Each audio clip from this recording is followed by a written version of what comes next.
Karga nga pala tayo dito ng pins. Ayan mga idol. Ayan yung pangarga natin ngayon. Tatalian natin. Napakadaming talian na yan. Mga 20 piraso.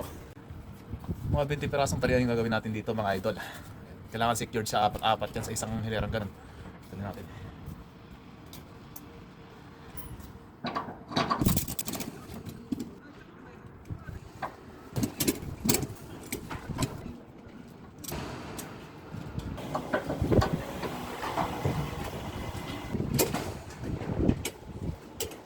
Ito nga pala pangarga natin na to ay dadalhin natin sa Germany. Yan. From Netherlands to Germany naman. Kaya ang nangyari dito nagpapalitan lang ng pangarga. Pag galing ako ng Germany, dideliver ako. Tapos, pipick up naman ako ng pangarga dito sa Netherlands. Ibabalik naman ako ng Germany. Iba-ibang kalakal sila. Nagpapalitan lang sila. Ganyan dito ang biyahe sa Europe mga idol, mga buddy. Sa dami ng tinalihan ko yan, ayan, mga 20 pirasong ratchet. Pag summer talaga naman, nagkakta ang pawis. Pag itong taglamig, wala. Hindi ka papawisan sa tindi ng lamig. Mitigas ng pangako. Kung pagpipiliin ako dito, mas gusto ko yung summer. Kasi mas mahirap yung taglamig.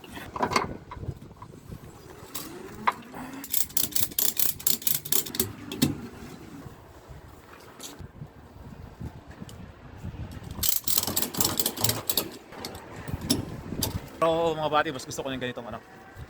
Tatali ako kasi maganda rin yung nababanat yung puto natin. Ugat. Kasi naghihina yung katawan natin kapag hindi tayo nababanat. Drive lang, hindi naman nakakapagod ang drive. Yung galaw ang dapat.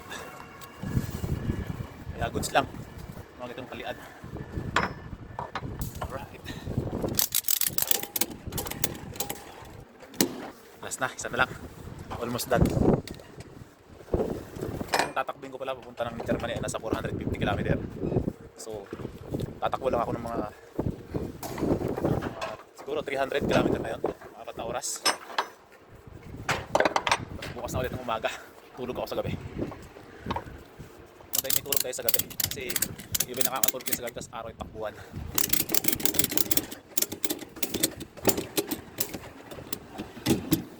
It's done. Woo! Alright. Tapos na tayo magtali mga buddy. Ano ko naman yung lona. Sasarado na natin. Tantad na tali yan mga idol.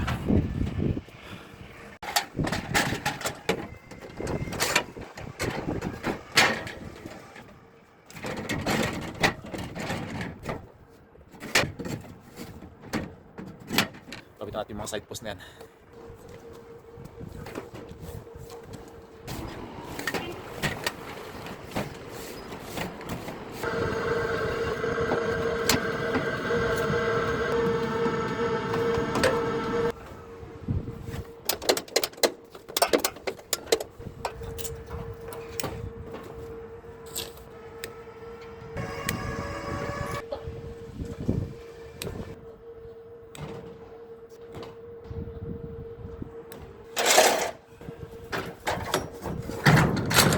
Tapos ang ating kumarga mga idol, mga buddy.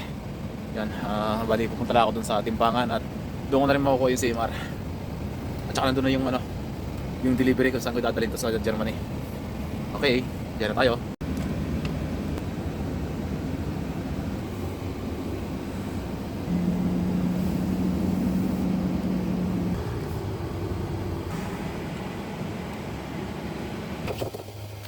Ano, marhatin? Aywas. Signator. Ya, syukran. Syukran ya apa niya habibi. Masalama. Marunong mag-Arabi kasi Turkey nga pala yung nasa porta na yun mga idol. Tsaka nandito nga pala yung address. So hinto muna ako dyan sa unahan para malaman kung saan ako mag-deliver.